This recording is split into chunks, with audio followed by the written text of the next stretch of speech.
Friendship is one of the most precious gifts in life. But true, godly friendship is rare. In the Bible, the friendship of David and Jonathan shines as one of the most beautiful examples of loyalty, sacrifice, and love. Their story is not just about two men. It points us to the covenant love of God that never fails. Jonathan, son of King Saul, crowned prince of Israel, a skilled warrior, 1 Samuel 14, he once attacked a Philistine outpost alone with his armor-bearer, showing great faith in God. David, a young shepherd from Bethlehem, chosen by God and secretly anointed by Samuel, 1 Samuel 16. Recently, he had slain Goliath and become a hero in Israel. Normally, Jonathan should have been jealous. David was rising in fame while Jonathan was the heir. But instead, the Bible says their hearts were knit together.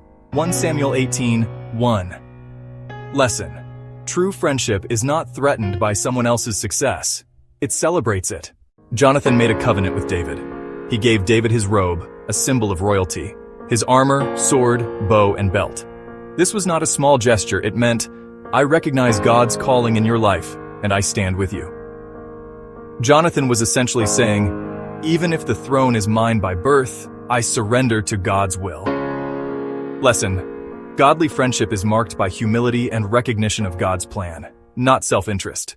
Saul became consumed with jealousy because the people praised David more than him. Saul has slain his thousands and David his tens of thousands. 1 Samuel 18:7. He tried to kill David multiple times. Jonathan bravely spoke up to his father, defending David. Why should he be put to death? What has he done?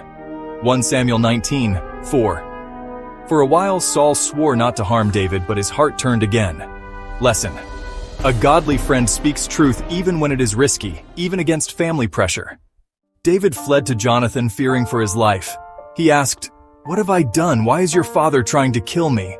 Jonathan, shocked, said, "Never. If my father intends to kill you, I'll surely tell you."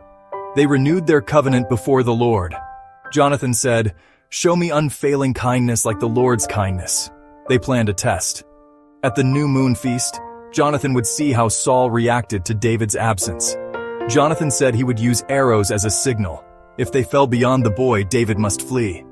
At the feast, Saul exploded with rage, calling Jonathan shameful, even hurling a spear at him. 1 Samuel 20:30-33. Jonathan realized the truth. David's life was in danger. Next day, Jonathan shot arrows beyond the boy, signaling David to escape. After sending the boy away, Jonathan and David met one last time. They wept and embraced, and Jonathan said, "Go in peace, for we have sworn friendship in the name of the Lord." Lesson: real friendship is sealed in God's presence. Even separation cannot break it.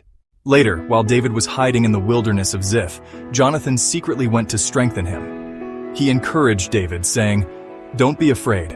You will be king over Israel, and I will be second to you. Even my father knows this." This shows Jonathan's faith in God's plan, even if it meant losing his throne.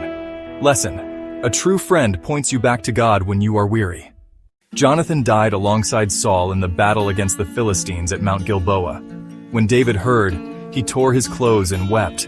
In his lament, he cried, "I grieve for you, Jonathan, my brother. You were very dear to me. Your love for me was wonderful, more wonderful than that of women." 2 Samuel 1:26. David's sorrow shows the depth of their covenant love.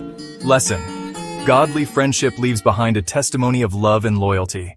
Even years later, David did not forget his promise to Jonathan. He sought out Jonathan's son, Mephibosheth, who was crippled in both feet. David restored to him all the land of Saul and had him eat at the king's table like one of his sons. This was a living picture of covenant loyalty. Lesson: true friendship keeps promises, even beyond death. David and Jonathan's friendship teaches us selflessness.